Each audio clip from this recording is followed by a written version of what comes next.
Hey everyone, I'm Paul's Demise, and in today's video, I'm going to be doing part 1 of my top 20 roller coasters that I've ever ridden. In this video, you'll see coasters number 20 through number 11, and I guess I should just get straight into it. At number 20, we have Afterburn at Carowinds. Don't get me wrong, I really do like this ride, but it has a few flaws that keep me from placing it higher. The first one is that it's a little bit too short, and the second one is that I think it's honestly too intense for its own good. Some parts can get kinda rattly, but honestly it's not too bad, so this is definitely in my top 20, and I recommend if you go to Carowinds, definitely get more than one ride on this because it is an awesome ride. At number 19, I have Apollo's Chariot at Busch Gardens Williamsburg.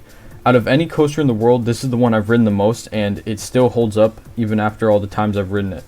This ride in the back row gives amazing ejector airtime and floater airtime, depending on the hill, of course, and the weather.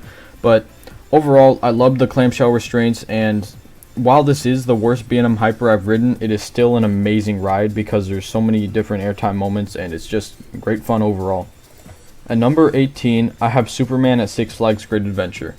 This ride is so much fun. I love the seating. I expected it to be super uncomfortable when I first rode this ride, but it was actually very comfortable throughout the entire ride. It's very forceful in many parts, including the pretzel roll, which is by far one of the most insane elements on any coaster I've ridden.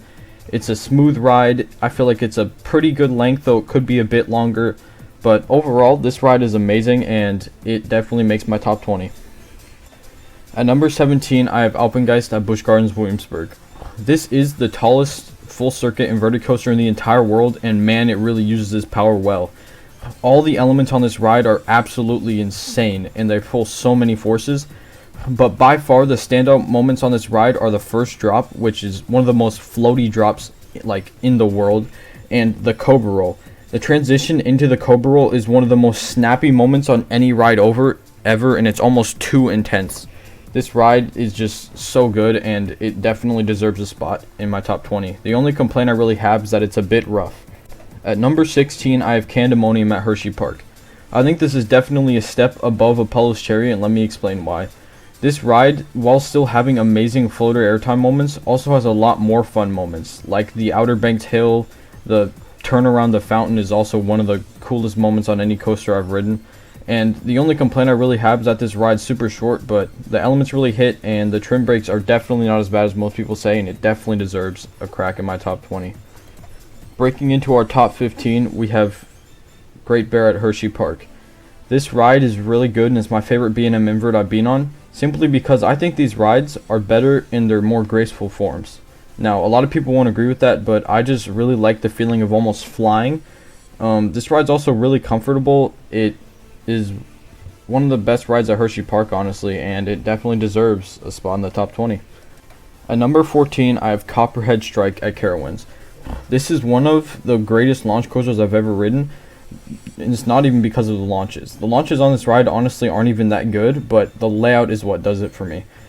The airtime moments on this ride are super strong and have you flying out of your seat if you're not stapled, because these restraints are not very good, but other than that, the inversions on this ride are really good. They're some of the best, if not the best, on any coaster I've been on.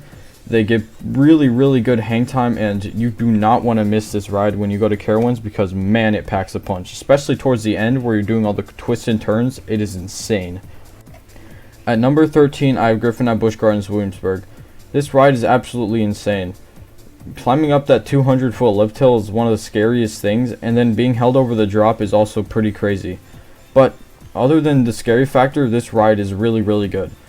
Dropping down that 200-foot drop gives insane floater airtime, and then the Immelman right after gives insane grayouts. Like, I see not enough people talking about how intense this ride can be at certain points. It's easily one of the greatest rides I've been on, and it definitely deserves a spot in the top 15 because, man, all the inversions, airtime moments, and the splashdown, they're all super good. Coming in at number 12, I have Nitro at Six Flags Great Adventure. This is the best B&M Hyper I've been on, and it's one of the greatest coasters I've ever ridden. The floater airtime on this ride is insane, and it's easily the best on any ride I've been on. The elements on this ride hit really well, and even the helixes, and it doesn't even have to be the airtime hill, it still hits really well, and it's just a great ride overall. It's one of the best rides at Six Flags Great Adventure, and it definitely deserves a spot in the top 15. Just barely missing the top 10, at number 11 I have Dominator at King's Dominion. This ride is surprisingly good, and I don't see enough people talking about it. Every single element on this ride hits super well. That first drop gives way more airtime than you'd expect for a twisted drop. All the inversions are super tall and they're really awesome. This ride is like the perfect length. It's, I believe, the longest slowest coaster in the world, and it definitely shows because, man, this thing just never ends. It's a really smooth ride. The drop off the mid-course gives really good airtime, and overall, this is some of B&M's best work, and you do not want to miss out on this when you go to Carowinds. Alright, well that's it for part 1 of my top 20 roller coasters. Let me know what you thought of the ranking and what you think the top 10 will look like. Also, make sure to subscribe and hit the bell because part 2 will be coming very soon. With that being said, I'm Paul's Demise. Peace.